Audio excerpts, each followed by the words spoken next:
Welcome and thank you for tuning in. You're listening to the Beyond 50 radio program. I'm Daniel Davis. On the program today, we're joined back with Dr. Christopher Vassi as he shares another wonderful insight into what we would like to call reasonable approaches to health. Most of us are familiar with sugar, but a lot of times what we tend to hear is the bad side of sugar. You know, that refined stuff that we tend to find in sodas, manufactured foods, and perhaps in our candies as we go out trick-or-treating. We'll be discovering today how refined sugars not only cause well-known sugar-related health issues such as obesity, but can lead to acid-alkaline imbalances which could cause hyperactivity of glands and organs as well as chronic fatigue. We'll also discover that there's another thing known as good sugar. So the question is, where are the sources that we should reach out to find what the body needs? After all, the brain's pretty well dependent on sugar for energy, and boy, do we need that brain powering up its energy so it can do what it does to help the body function in a very high way. I'd like to welcome to the Beyond 50 radio program today our guest, who is a naturopath and author of Living in Chambay, Montreux, Switzerland. His book is Good Sugar, Bad Sugar, How to Power Your Body and Brain with Healthy Energy. Dr. Christopher Vassi, thank you for joining us here on the Beyond 50 radio program. Well, hello, Daniel. Now, this is quite a unique topic because of how sugar originally was introduced into the diet and the way that we know it today more than 200 years ago. Let's first of all talk about the history of sugar and how it came to be as we know it today. Yeah, well, long time ago, people didn't eat white sugar, refined sugar. It didn't exist. They only ate sugar which is offered by nature, that is sugar in foods, like in fruits, sweets, vegetables, honey, sugarcane, and so forth. And man lived happily without refined sugar until the 18th century. At that time, there was a little brown whole sugar produced in the East or different places which were brought to Europe. But then there was a problem, and Europeans started to look for a solution to produce the sugar themselves. And that took place in 1850, shall we say, and they started to produce refined white sugar. And it's something which turns out to be agreeable to eat because it's sweet, and human beings like sweets because they need sugar to function, but which is very unhealthy, very, very unhealthy. Now, it's really funny how it was introduced in some unique ways, and one of the ways that I like to bring up, because I was thinking a lot about this today, is Halloween. Take your kids, dress them up, and let them hold out bags, say trick or treat, and they get loaded up with, and it's funny because even Jerry Seinfeld, the comedian, talks about that in one of his bits, how kids end up becoming what he called idiot candy morons. Yeah. And I think more importantly, when I was thinking about this as well, it was really funny to think when I was raising my own children, like when they first got a taste of candy, how quickly they became addicted to it. It was like candy, got to get the candy kind of a thing. What is going on there that we have such an immediate, addiction? It's almost like a blocked, the whole world driving force that drives us to this. Well, the reason is that our body needs some fuel to function, and sugar is our fuel. So in order to have always enough sugar, a fuel, the body pushes us to eat sugar, and that's why we like the taste of something sweet. But we should be very happy to eat sweet foods like fruit, for example, and many people do, but nowadays fruits are sold unripe, so not as sweet as they should be, because it's easier to stock and to transport and so forth. So many people don't realize really that fruits can be very sweet, and therefore when they start eating candies, for example, it's so sweet. They're so happy to have the sweet taste, And of course, it's very tempting, and people can become very addicted to it. But the problem is that in the end, people eat too much of that sugar. Here in Europe, there was a study carried out, and they discovered that the average consumption of one person in one day is 100 grams of white sugar. And in the United States, the figure is 126 grams. So that's 27 teaspoons of white sugar. And white sugar is a fake food. It's not a real food. It's not offered by nature. It's very difficult to metabolize because they're lacking a lot of nutrients. And it's a kind of food that people eat. It's in such large quantities. And that's just an average. Many people don't eat white sugar because they know it's unhealthy. So that means some people eat 150 or 200 grams a day. There's probably more that they eat cheese or eggs or fish and so forth. And that's not normal. Now, a lot of people may be thinking, well, wait a minute, I really don't take any, white sugar in my diet. I mean, I may have it sitting on the table, that sort of a thing, but it actually shows up in very unique ways. And one of the ways that, I'd like to kind of bring up is when you think about when you go to the grocery store. And it's really astonishing, and I remember seeing this years and years ago, was when you'd be up ready to pay for your groceries, and perhaps maybe you were in a, let's say, bulk-style grocery store where you can buy foods in bulk, that sort of a thing, is that you would look in the carts of people, and you can see body differences between what they had in their cart. For instance, if it would be somebody full of boxes and bags, you'd look at them and you'd go, okay, you look that way, and I could see why just by looking at the cart versus somebody who had more of the, went around the outside of the market. She's seen more fresh produce, things like that, and they tended to be leaner. I mean, and it was just an obvious correlation there. Yeah. Yeah, it is, so sugar doesn't just show up in that tabletop thing, that maybe you scoop a little bit in your coffee or tea or whatever the case is, but there's some really unique ways that it shows up in the diet, isn't it? Yeah, because many foods which are produced, pre-prepared meals or biscuit, cakes and everything, have sugar in them. Even foods which are salty, basically salty, some sugar is added to them to give this sweet taste. A kind of sweet taste to it, which we know is pleasing to every human being. So the people will buy more and again of that kind of preparation because there's this nice taste in it. Like ketchup is a bit salty in the first place, but it's very sweet. It's full of sugar. And so forth with many other products. That's hidden sugars. They are hidden sugars. We don't see them, but they're there, and they come in extra to all the sugar we put ourselves in our coffee, tea, in cakes, and so forth. In the end, it's a lot of white sugar and very unhealthy. Now, here's another thing, too. My understanding is our intake of carbohydrates. Now, I'm sure there's a difference between a complex natural carbohydrate and then a processed carbohydrate. But I understand that, carbohydrate is one of those things that gives the body instant energy, but yet what it doesn't use gets converted into sugar. Is that true? It is. Well, sugar is in the form of starch, and when you eat a fruit, for example, you've got glucose or fructose molecules, isolated molecules. But with starch, you have 250,000 molecules of glucose linked together, and that's starch.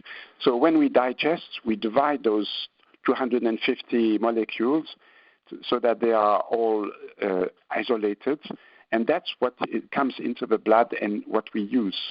So the starch in wheat or potatoes is not sweet, doesn't have a sweet taste, but once it is digested, it gives sugar.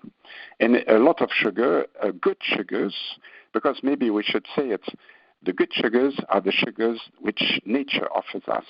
Fruits, vegetables, sweet potatoes, honey, grains, whole grains, of course, and all the products made with whole flour, so bread, pasta, and so forth, chestnut, potatoes. Those are the good sugars. And the bad sugars are those which are produced by man, that is white sugar and whitish sugar, because there are different kind of possibilities, and also white flour. So white bread and so forth. Yeah. Mm-hmm. Now, there's one more that's really big, too, and I had this question where I had asked, it was a nutritionist naturopath years ago, and I said, so what's going on that we're seeing 1 in 3 people this day and age, especially in industrialized countries, having onset diabetes? And she had said, well, when you take a look at when fructose or high fructose corn syrup was introduced into foods as a preservative, she says you can actually see where it began to slowly grow, and those numbers shrink. And so I thought about that, and there was a really fascinating documentary called King Corn, and it was talking about, the raising and production of corn, and they said, it got to a point where you had mountains and mountains of corn, and it was a matter of, well, what do we do with all this corn? So they got their chemists in there, and they found a way to convert corn into corn syrup, which is a sugar preservative, correct? Yes, it is, okay. Yeah. And the problem here is that when we eat white sugar, it is not natural, so the body is not used to it, is not prepared to use it. And white sugar or corn syrup and so forth enter quickly in the blood and raises the sugar level very high. But all the sugar in the blood is felt as an attack, danger by the body, and it will react with the pancreas secreting insulin. And as there's a lot of sugar coming in, the pancreas will secrete a lot of insulin. And when it has to do that several times a day, every day of the year, years after years, he becomes weak. The pancreas becomes weaker and cannot produce, in the end, enough insulin to regulate the glycemia, or not insulin which is of a good quality enough to do it. And that's where diabetes starts. So it started with that, but even before that, when people ate too much white sugar, white flour, white bread, and so forth, candies, chocolate, and all that, they started to have diabetes also. Now, we've talked a lot about where we would call the bad sugars come from, and as people have listened, there's an array of places that seem to be pretty simple for us to not only know where they are, but kind of move those out of the diet. Now, let's go ahead and talk about the good sugars. I know you touched on fruits, but what are some other forms of what could be called good sugars, and what makes them good? Well, the fact that they are good is because nature offers them, and the food doesn't only have sugar, but also vitamins, minerals, proteins, a bit of fat, and so forth. A natural food has many different kind of nutrients in it, and that's all those vitamins and minerals helps the body digest and use the sugar, and everything takes place easily and correctly.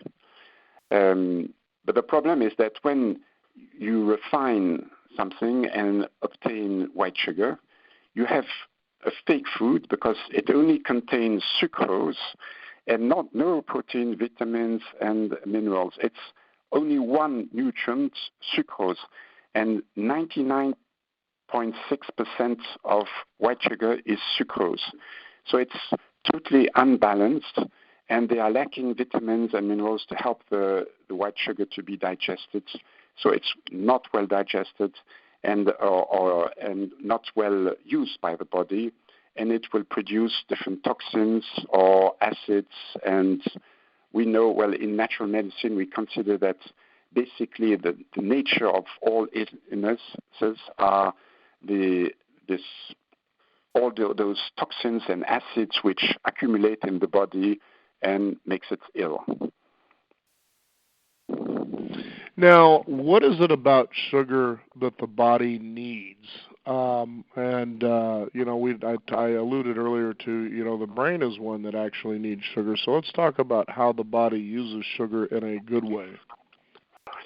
Well, the sugar is brought by the food. It's in the bowels, and then it goes into the blood. And the body tries to keep, the sugar level really constant in the blood so that we always have enough energy. And this sugar will be brought to the muscles, for example, or the organs, and it will be, as we say, burned into the muscles and will produce energy for the muscle to contract and for us to walk around and work and so forth. That's the way sugar is used. But as I said, good sugars are used in an easy manner. It's planned and there's no problem. If it's white sugar, then there's a lack of vitamins and so forth, which make the sugar not so well metabolized, so this doesn't produce so much energy and kind of tend to give a lot of toxins which are bad for us. Now, there are ways that they measure sugar in the body, and one of them is known as the hypoglycemic or the glycemic index. Now, how do they determine that, and how do they use that information? This is a new system which has been on for maybe 30 years, and it's a way to quantify each food's ability to raise the blood sugar level. So there's each food then gets a number. Well, the scale goes from 100 to 0, and when it started like that, they gave 50 grams of glucose to someone, and they looked how fast it came in the blood and raised the blood level. And to this, they gave the figure 100. And now they gave other foods one at a time to equal the 50 grams of glucose. So maybe that will give 600 grams of carrots, will give 50 grams of glucose. And then they test to see how quickly the sugar goes in the blood and how high it goes, and so forth. So some food have a glycemic index of 80 or 90 or 70, others 20 or 10, and so forth. And then all this list of food is divided in 3 groups.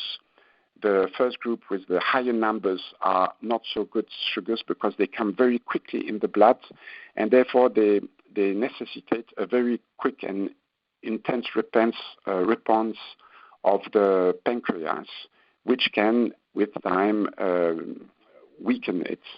And the foods with lower glycemic index are considered to be the best, natural, not difficult to use by the body. And it's a way, people can take the list of food and decide to eat only the lower glycemic index foods to avoid any problem with the pancreas. But it's a bit, scientific, intellectual, and it's. I would say it's especially good for people who don't want to put on weight, but for someone else who wants to eat in a healthy way, good sugars, it's not very useful because one finds very good food like honey in the higher glycemic index foods lists, and honey is good for us, but according to this system, it's not so good, and so forth. So I would say only for people who want to lose weight or not put up weight. Now, there's what's known as hypoglycemia and then reactive hypoglycemia. What is the difference between those two things? Well, normally when there's a lack of sugar in the blood, we say the person is in hypoglycemia, and he doesn't have enough fuel, so he becomes tired, doesn't have energy, no drive, and becomes nervous, anxious. There's something missing. And the body pushes him to eat something, and especially something sweet, so that quickly sugar will come back in the blood and the glycemia will be normal again. That's the normal hypoglycemia.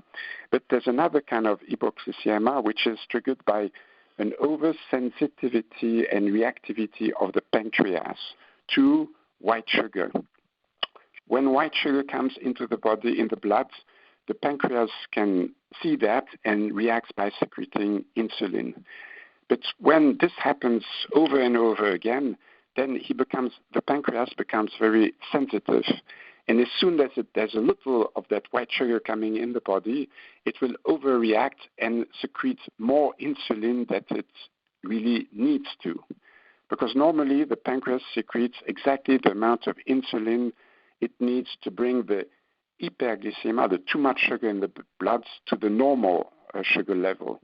But there in the reactive hypoglycemia, the pancreas secretes more, so that the extra sugar will not only be brought down to the normal level, but go down to the hypoglycemia level. So the person is lacking sugar again and feel without energy and no drive. So usually those people, they will eat something again which is full of white sugar. And the glycemia will go up very quickly. The pancreas will secrete again too much insulin, and the glycemia will go down again to hypoglycemia instead of stopping at the normal level. And this can go on all day long, going up. The blood sugar level goes up and down, above the normal, under the normal, and so forth. So the person only feels well just a short time, but maybe 3/4 an hour after, or half an hour after having eaten the white sugar, he's depressed, without energy, lacking drive. He becomes anxious, depressed, and so forth. And these poor people stay like that, in that state, the whole day, every day of the year, because they are not informed that they feel so bad and need to eat sugar the whole day, because they're eating the wrong sugar. They're eating white sugar, bad sugars. And there's only one solution to cure these people. There's no remedy, no pharmaceutical remedy which can be given to them. There's only one solution. They have to cut out totally all the white sugars so that the pancreas doesn't overreact the whole time, bringing them into that state. So in fact, and it's the same with other illnesses, the solution is very simple. We've got to learn how to use our body and how to eat correctly. And about foods, usually the solution is always to come back to natural food, the food that nature gives us, and not eat the foods which are produced by man.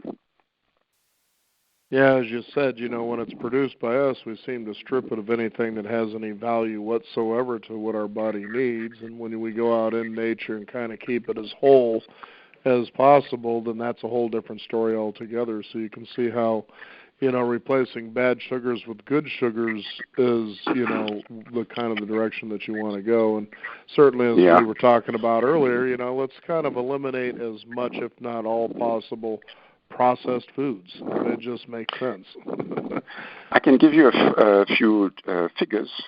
The difference when someone is eating white flour processed flour instead of whole flour from wheat, the person will eat 2 times less vitamin B/C, 3 times less vitamin B1, B2, 6 times less magnesium, 12 times less iron, 33 times less potassium, and so forth.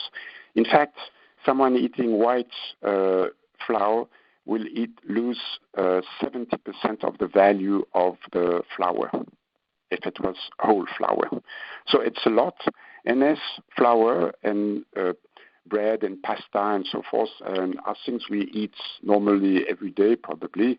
It's a basic foods. Well, these people become very deficient in different nutrients, which leads to different illnesses. Fortunately, though, especially when you think about something like bread, there's such a wonderful change, it seems, that's been occurring out there over the last 10-plus years of really good quality bread, like, sprouted breads, for instance, where they use sprouted seeds. And, it's really fascinating because I've actually, and I don't eat a lot of bread. It's like once in a while. I don't even have it in the house for the most part. But when I do, I'll go out and I'll get that kind of bread. And it's pretty amazing that when you eat that, it not only feels good, but also it's pretty unique about how it works on the digestive tract. Yes. So especially the sprouted seeded bread, and it tastes good, when you do it. I mean, Yes. it has that moist kind of way about it. It isn't drying on the mouth, and so your body just knows what's good for you just by the way you feel after it. Correct? Yeah, exactly. It has a very good taste. It keeps much longer. White bread is uneatable after 1 or 2 days, but whole bread you can keep several days. It's still good. And the reason it helps your bowels to function better is that it has a lot of fibers, which are taken out when you have white flour. So many people will be constipated because of a lack of fibers, and these fibers come from fruit, vegetables, but also whole wheat, whole bread, whole rice, and so forth. Now, we've talked about sugar, good sugar, bad sugar. Let's go ahead and finish up the show about the difference between what are called fast and slow sugars. Yeah. In fruits and vegetables and honey, you find fast sugars. They are sugars which are chemically very simple. They are monosaccharides or disaccharides and so forth. So 1 molecule or 2 molecules. They are quickly digested. They come quickly in the blood, but they are also quickly used by the body because there's not much of it. So they are called quick sugars, fast sugars. But now when you eat starch, as I said before, it's 250,000 molecules of glucose which are linked together. And to be used, they must be divided in separate molecules. So the digestion of starch, that is bread or pasta and so forth, takes time. The sugar comes only slowly in the blood, but on a long duration, and that's why they are called slow sugars.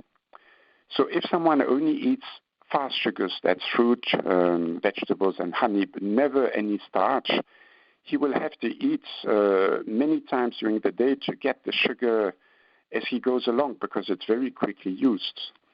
If someone eats slow sugars, bread, cereals, and so forth, he will have a good intake of sugar, which will be given to him to use slowly during the day, and he will have a high energy level throughout the day. We've got to eat both, of course, but it's a good thing to have the slow sugars, and especially in the morning, because then you have enough energy for the whole morning, not just for 1 or 2 hours. Oh, well, it's pretty amazing, how you can take something like this and it can become so confusing for a lot of people, but you realize if you just use reason into this whole thing, that it's not as difficult as you really believe it is or as confusing as it needs to be. And in the end, as we've been talking about too, once you take it in, how do you feel? As you said, you might get that sugar spike, with the refined processed sugars, but then eventually you're going to feel that sugar crash, whereas what you're saying, like with the slow sugars, you sort of have a more sustained way, of energy, and you don't cause as much pancreatic as well as renal fatigue, it would seem. Yeah. And people who eat a lot of white sugar and then realize it's bad for them and start to eat the good sugars, at the beginning they say, oh, it's not so tasty and so forth. But then they get used to it and they say, well, it's very good, tasty, I don't need more sugar. And if they try to eat some yogurt full of white sugar or candies or chocolate, they will say, oh, it's much too sweet, it's not good anymore. They get used to the good sugars and, get rid of the habit of having this too strong sugary tastes with bad sugars, which is a good sign. Well, Dr. Vassie, I want to thank you for joining us here on the program today, and I'd like you to go ahead, if you can, and give out a website. You got a lot of wonderful information, lots of great articles, very unique stuff on there that people can find out more about this and how they can get your book, Good Sugar, Bad Sugar. Yes. Well, yes, I have a website, and the address is ChristopherVasey.ch. Christopher Vasey in one word, .ch. And on our website, I present all my books. There's for each book the photo of the book and the summary of it, the content of the book, and usually an article or two in relation with the subject of the book. So there are, you can see the different books there are and what they talk about. There are many articles on all sorts of subjects. There are also videos to look at, and also a section with free books books to download free. Books which are not sold anymore in the bookshops, but so I've put them on the website. So the address of the website is christophervasey.ch. And the last part of that spelled V-A-S-E-Y, correct? Correct, yeah. Oh, very good. Well, Dr. Vasey, thank you for joining us here on the program again. It's always a pleasure to have you on to kind of take out all the confusion and what tends to be a relatively simple thing to understand. Yeah. Very good. Well, it was a pleasure for me too. Thank you, and all the best. And to you as well. We want to thank you, the listeners out there, for joining us. You can discover more at beyond50radio.com. That is the number 50. We do encourage you to sign up for our weekly e-newsletter. Keep up to date with what's going on in the world of Beyond 50 as well as upcoming programs. I'm Daniel Davis. Thank you for joining us. This is the Beyond 50 radio program. And remember, live your day past halfway.